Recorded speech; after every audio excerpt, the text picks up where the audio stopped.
Over the next few months, I'm going to be taking a look back at each of the core Grand Theft Auto games and replaying them in the lead up to the arrival of Grand Theft Auto 6. What we'll be putting together won't be traditional re-reviews, and they won't carry IGN's typical score out of 10, because it really wouldn't be at all fair to simply pick apart old games published multiple hardware generations ago and make them sweat under the harsher standards of 2026. What we will be doing, however, is re-examining what made each GTA remarkable upon the time of its release, digging into what they achieved and the legacies they established, and rediscovering how much fun each of them remain today. We'll also be identifying both the parts of the GTA experience that have seen the most evolution and growth, as well as the parts that remain fascinating, commendable, and timelessly impressive.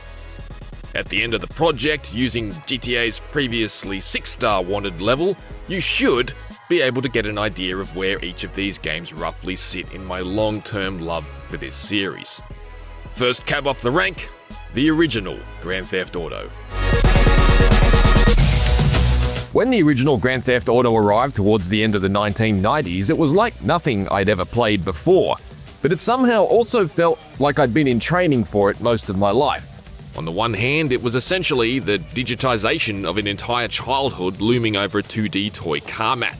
My die-cast collection scattered around me as I simulated countless car chases from above.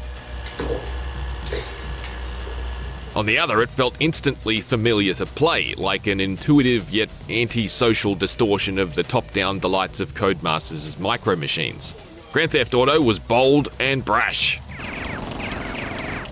It was also brutally unforgiving, regularly frustrating, and cumbersome to control. But despite that, I was consistently drawn to it, like a moth to a flamethrower. Nearly 30 years later, I was more than a little curious about how I'd fare playing it all over again, but I've found myself with a largely unchanged opinion.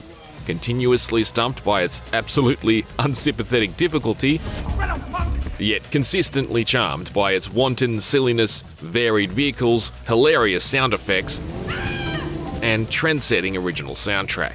Take it to the edge, there's nowhere to hide and call up the void. Let's go for the joyride. It's very easy to look back at the original GTA as a product of a different era, and that goes beyond its old-school top-down aesthetic. Its arcade-style approach to progression, which is baked around trying to maximize your overall score for each level while juggling a very limited set of lives, is nothing like the GTA series we've known since its complete reinvention at the dawn of the century. There's no meaningful story here to speak of, just 90-odd seconds of cutscenes where a gallery of criminal stereotypes either pass on their thanks, I'm gonna reward you personal this time, or issue you direct threats related to putting unwanted things in your butt. Cross him again, I'll stick a gun up your ass and blow your f***ing eyeballs out. Capiche? However, GTA was already a product of a different era upon its initial release in European territories in 1997, and even more so by its North American launch in 1998. The flat sprites of its vehicles and pedestrians give it that 2D adjacent look, even if people often gloss over that the cities themselves are actually rendered in 3D. But GTA found itself sandwiched between stuff like the debut of Gran Turismo and the arrival of Half-Life, Unreal, and Metal Gear Solid. We're talking Tekken 3, Thief, and The Legend of Zelda Ocarina of Time. What I'm saying is that we knew where the cutting edge was in the late 90s, and GTA didn't really feel like it was on it. And yet it still works, and that's really thanks to the high level of player agency it offers. The 3 maps may not be enormous by modern standards, and the selection of weapons is admittedly slim, but GTA was unprecedented in terms of the open-world freedom it allowed. It feels unlikely that anyone at developer DMA Design could have fully understood just how stealthily innovative GTA would ultimately be, but it nonetheless laid down the bedrock for sandbox action gaming as a whole. Complete tasks as clinically or as chaotically as you choose. Navigate Liberty City, Vice City, and San Andreas however you see fit. Take whatever vehicle you want and take on objectives in whatever order works for you. Mission complete! Not interested in completing actual missions? GTA is engineered to allow you to ignore them entirely. You can simply steal cars, wreak havoc with pedestrians, and battle law enforcement.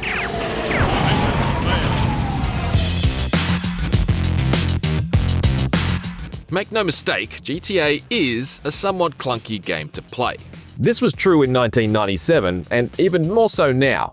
To be clear, I don't personally have major problems with the driving. Yes, it suffers a bit from the jerkiness of the camera zooming in and out. Yes, you'll bump into other cars regularly as they appear on screen too late to avoid. Yes, some cars are too fast for their own good, with the camera unable to zoom out fast enough or far enough to avert spearing into high-speed crashes. Yes, motorbikes are pretty pointless, and I spend more time getting back on them after wiping out than I do riding them in the first place. Broadly, however, I believe the driving is quite fun, and I suspect a lot of that stems from my background with Codemasters' Micro Machines series. For context, the Micro Machines series was one of the most loved races of its era, and certainly one of my own favourites as I grew out of rolling around on the floor making engine noises. Its top-down perspective was really the perfect training zone for a game like GTA, and I would suggest that in the late 90s there was an incredibly strong chance that a player of GTA would have had some kind of previous muscle memory from Micro Machines nestled somewhere in their fingertips. I can appreciate that without that prior experience, there are elements of GTA's driving controls that may be a little hard to hurdle. For instance, when cars are headed down the screen from top to bottom, the controls remain consistent.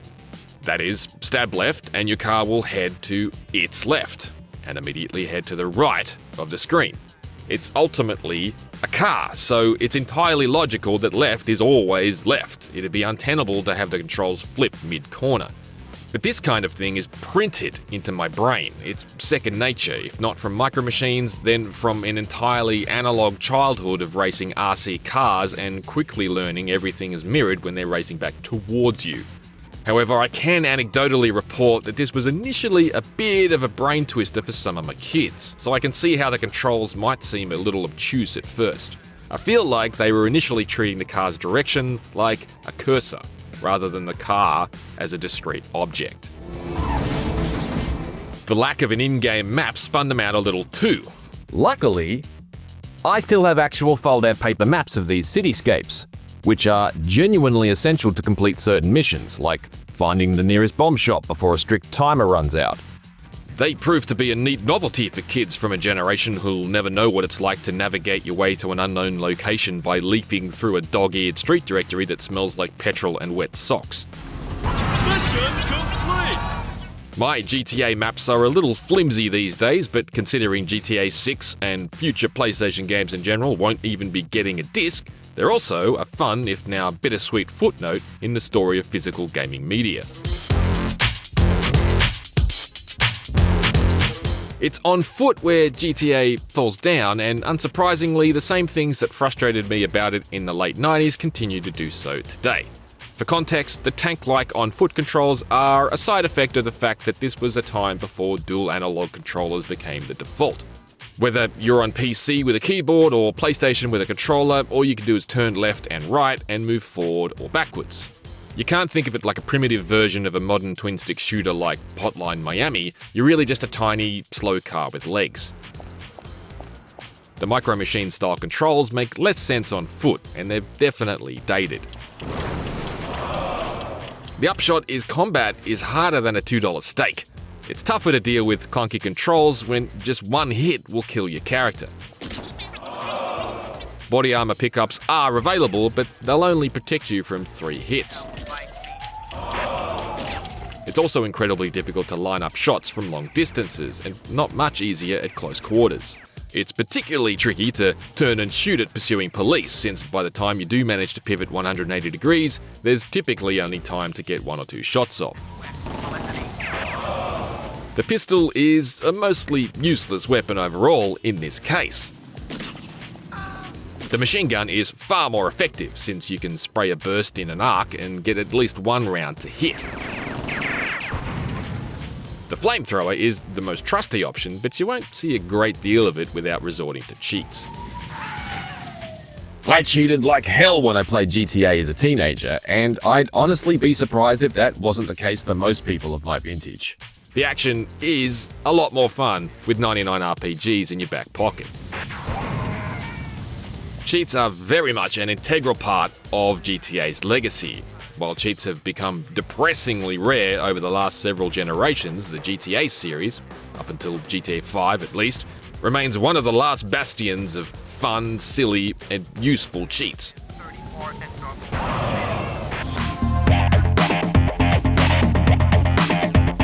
While GTA invariably found familiar ways to frustrate me, there are still many things about it that bring a grin to my face in 2026. I appreciate the variety of cars, and I greatly admire the way they look. Sure, these 2D sprites are typically quite tiny on screen, but each car is being crafted with enough care that they're not just blobs of pixels that look vaguely like cars. They have terrific depth, and the curves of an off-brand VW Beetle are noticeable and distinctly contrast the flat and angular lines of a boxy American sedan, despite the fact both are simple 2D images. I also enjoy that the mix changes up between cities. Vice City has more exotic supercars that are unique to its beachside streets. San Andreas is the only place you'll find the floral-painted Love Wagon. Each city has bespoke cop cars with different liveries and siren layouts. There's effort to make each place distinct, and the cars are a big part of making that happen. The seeds the studio planted here in this regard would truly germinate in 2004's GTA San Andreas, though it's crazy to think that this happened just 7 years later. Moreover, I love the resemblance that many of the cars have to Matchbox cars of the 80s and 90s, to the point where it's entirely obvious that the team was simply turning photos of actual models into in-game sprites. Sure, it's fair enough to argue that GTA's F40, Diablo, 911, or Viper lookalikes could have been just as easily gleaned from photographs of the real things than toys, but then you spot stuff like the orange-roofed ambulance, which still sports an identical E on top from its equivalent Matchbox model. Hell, GTA's Flamer has the whole livery from the Chevy they sourced it from. Squint real hard and it still says 57 Chevy on the deck lid. This one changed colour when you put it in water. I know, because it was one of my favourites. Even more than the cars, I hugely appreciate the soundtrack. So much effort was made to build a series of radio stations filled with credible sounding music. Credible is actually an understatement considering how many of these tracks are genuine earworms.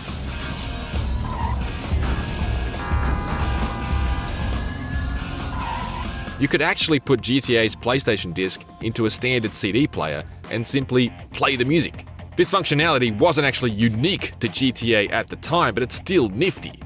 Did I do that? Yeah, I did. I even recorded it onto a cassette so I could play it in my car. Beyond that, GTA's completely silly brand of squelching hit and runs and over-the-top violence keenly reminded me of just how successfully it weaponized controversy as a free marketing tool around the time of its launch. It certainly wasn't the first game to cause a ruckus for gratuitous vehicular violence. In actual fact, that distinction is owned by an arcade game called Death Race, released way back in 1976, which caused a huge fuss in the mainstream press for allowing players to run over and kill crude-looking pedestrians on screen. But the hullabaloo around GTA was hefty at the time, even in the immediate wake of Carmageddon, which caused a large fuss of its own a few months before GTA's launch. Sorry. Now, even back in the late 90s, I did think the reaction was a little overblown. That is, 1996's Die Hard trilogy predated GTA by a year, and that featured pedestrians getting absolutely splattered left and right, complete with a wiper animation clearing the blood from the screen when driving in first person. But yes, there's no denying that the original GTA pushed the envelope in ways not even the modern series would attempt today. Whether that's mowing down a line of Hare Krishnas, blowing up a school bus, or indeed assassinating the High Priest of Babylon, who turns out to be none other than the President of the United States himself. GTA's lo-fi aesthetic still makes a lot of this stuff feel pretty goofy and harmless here. but certainly at least some of it would be a little too grim to sync with the satirical sensibilities of the modern series.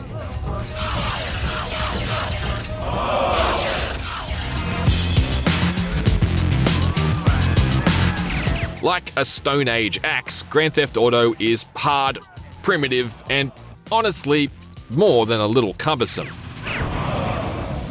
However, like said axe, it's nonetheless a valuable artefact that maintains an effective edge to it. Fearless but flawed and endearing but unnecessarily difficult, the original Grand Theft Auto may be tricky to wholeheartedly recommend to anyone who didn't previously play it during its moment back in the late 90s, but I can't deny how fascinating it's been to re-experience its prehistoric brand of open world freedom in the context of everything that's come since. It just demands patience, precision, and a paper map by your side.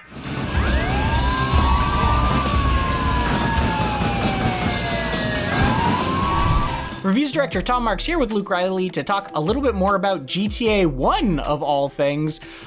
Let's start out with the elephant in the room. What are we doing here? We talked about it a little bit already, but we've decided to go back in the lead up to GTA 6 and have Luke look at each mainline GTA game in order, re-evaluate them, re-examine them, think about the legacy of them, the history of them, what they mean now, what if they're still fun now, all those sort of questions wrapped up into one big ball. And not to, replace our original review. Our original review of GTA 1 from 1998 by Doug Perry gave it a 6.0 out of 10. This is not a replacement of that. You'll notice there's not a traditional IGN number at the end here. But we want to look back at this so that y'all have a taste of how Luke thinks about this series, how he feels about this series going into the big new one this holiday. Luke, let's start at the beginning, given this is GTA 1. How did this game come into your life? Because you played them all at the time that they came out. Yeah, more or less. Yeah, this is the only one that I didn't play when it was brand new. As a lot of people may know, that GTA came out in Europe and Australia slightly before the US, from what I understand. It was 97 and then 98 in the US. But I didn't encounter it until late 98, which is when a PlayStation came into my household. Way late. Totally missed it. And I was just devouring games magazines, and this game obviously was making headlines still, and it was still in the conversation. And I'm like, I got to play this game. I got to get into it. And I went to buy it, actually. I remember this. I had to get my dad to buy it. Even though I was 16, 17 years old at the time, the clerk at this department store wouldn't sell it to me because it has this 18 sticker on it. Now, UK viewers are going to know that is specific to them. That's a UK rating. We didn't have, famously, Australia didn't have an 18 rating in Australia for games in the late 90s. We didn't have for many years after that. This game was rated 15 plus. It was restricted to 15 plus in Australia. But the clerk, who was my age, wouldn't sell me the game. So I had to get my dad to come down to Big W to buy me this game with my cash. And he had no idea what he was getting into. He was just like, yeah, sure, okay. And then I recall him watching me play it afterwards, and he's like, holy hell. But yeah, it was a fun time, the late 90s, as I'm sure a lot of people will agree. But it was one of those games that I knew by reputation and I wanted in. I don't regret a minute of it. So then coming back to it now, how did you approach the legacy review, right? Because again, like I said, it's not a re-review, it's not to replace the original, and it's also not just does this hold up? That's not really the question we were trying to answer. So what mindset did you go into it with this specifically? Broadly speaking, you can't just re-review a 30-year-old game with modern sensibilities and modern standards. It's not fair. But there are things that you can explore and examine and kind of relitigate about games, and I definitely looked forward to doing that. And I enjoyed it. I enjoyed diving back in, putting myself in the position I was as a teenager. And I ultimately, as you discovered in the review, my impressions really haven't really changed. I think maybe with the benefit of all of this experience now, obviously when I was a teenager, I wasn't looking at games perhaps with like such a critic's eye, right? Now I've had 20 odd years of experience reviewing video games. I hadn't been doing that, obviously, as a 17-year-old. But I don't think it changed my impressions of the game necessarily. Maybe I just noticed a few things that I was maybe a little more forgiving of at the time that I guess nowadays are like, yeah, that does grate a little more now that my time is at a premium as an adult. But yeah, it was a lot of fun. So we're going to be doing more of these. You're going to be going through the mainline games, like I said, and applying this sort of wanted star rating system to them that's outside of our normal score set system, but gives people a sense of how they stack up against each other for you personally, which I think is a good way to handle it. GTA 2 is next. What are you looking forward to with that one? What's on the horizon? GTA 2 it's an interesting one because it's, in a lot of ways, there's a huge refinement on the formula of the original. It runs way better. It's much smoother. But at the time, I remember being a little disappointed with kind of the atmosphere and the setting and how much of a kind of a shift it represented from the first one, which it was a lot more overtly 90s and the cars were very recognizable. The second one didn't grab me back then the same way, and I'm finding that I'm a little more forgiving of that now, coming back to it. But I'm not sure, even at this point, this may change, but I'm not sure I like it more than the first one still. Because at the time I didn't, and I'm not convinced that the improvements are kind of getting it over the line now, 20 odd years later. But I may come around. I'm warming more to it now than I did at the time. Well, Luke, thank you for taking on this very odd and interesting experiment as we go back through the history of GTA leading up to GTA 6. Obviously, you can check out our other legacy reviews for this series as they come out. And if you want anything GTA 6 related, stick with IGN.